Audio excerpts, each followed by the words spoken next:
So when we anchor in the divine, when we strengthen that abidance in divine nature, the one who lived in duality now lives in unity. And the one who lived in differentiated reality now lives in an undifferentiated reality. The limited knower becomes the all-knower.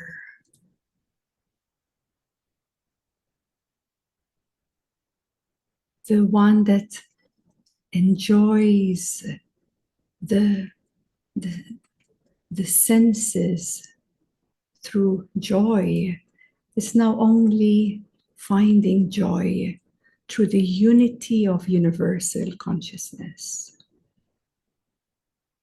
So we move from delusion to ultimate truth, ultimate reality. We transform from self-forgetfulness into the remembrance of our divine nature.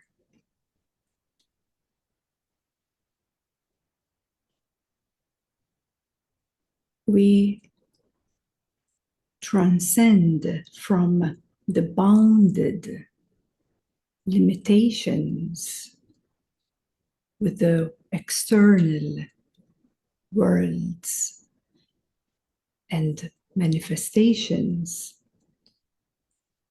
into the unbound or as boundless being.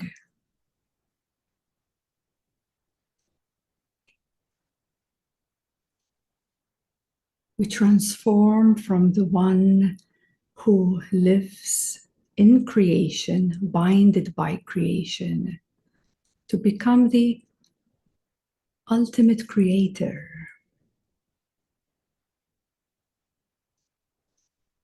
So the divine realm, the divine love is the end of material form. And it's the beginning of the formless realm. This is why divine nature, divine light, divine love, it is not energy. It is not form. It is not material, neither subtle forms. It is not even a dimension, because the divine realm, these are planes of existence. They're beyond form, they're beyond material form, even in the most subtle form of energy. It's beyond that. So thus, to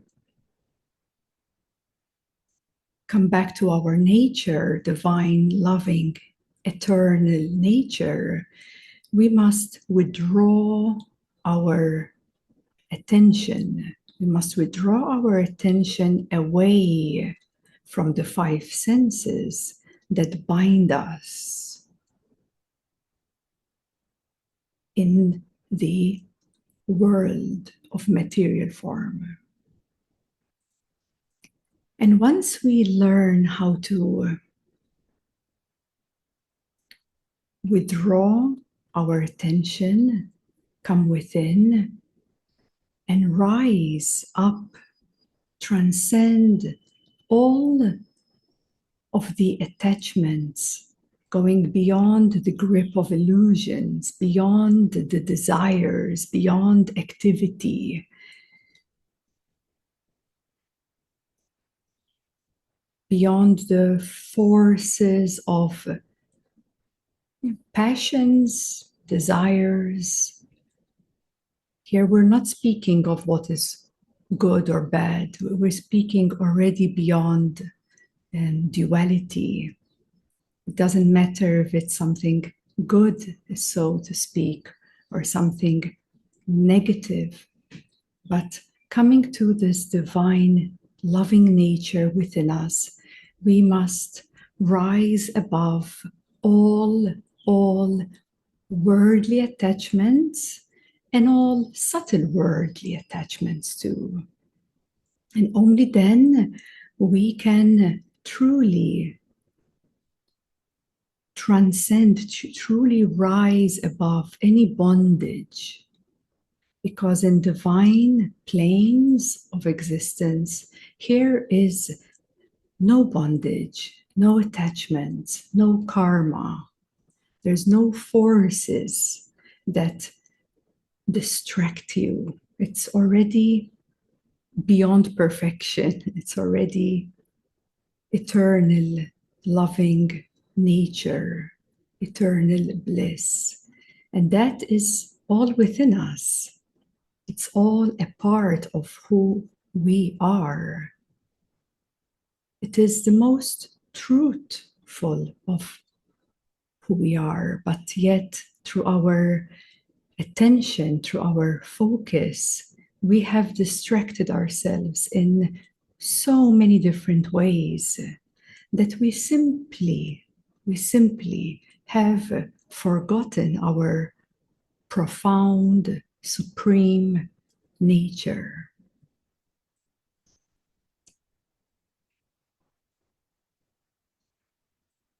Once we start tasting and anchoring and keep returning back to this divine, blissful, beautiful nature, then our soul has less of a chance to fall back, lose track, or lose that inner spiritual fire. Some call that enthusiasm. It's hard for the soul to lose the track, the path, the transcendental path, to return back home to divine awareness.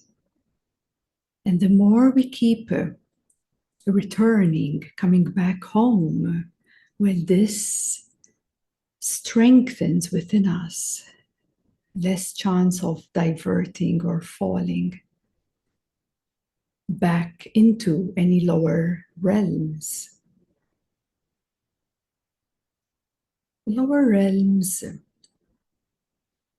are very tricky because of the identifications and attachments and karmas that we all have to undergo to uplift, layer by layer, resolving, unwinding, disidentifying from all that we are not, so that the true divine nature can reveal itself to us. And as we pass through this juncture of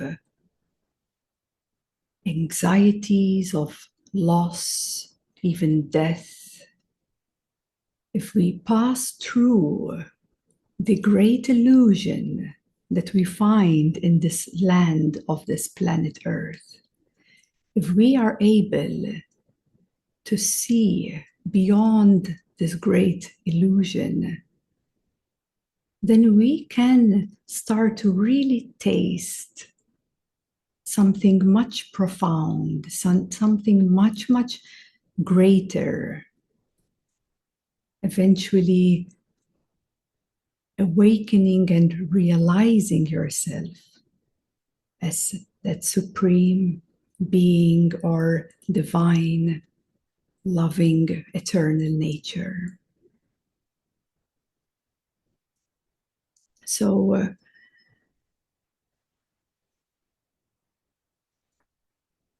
in divine we become extremely humble.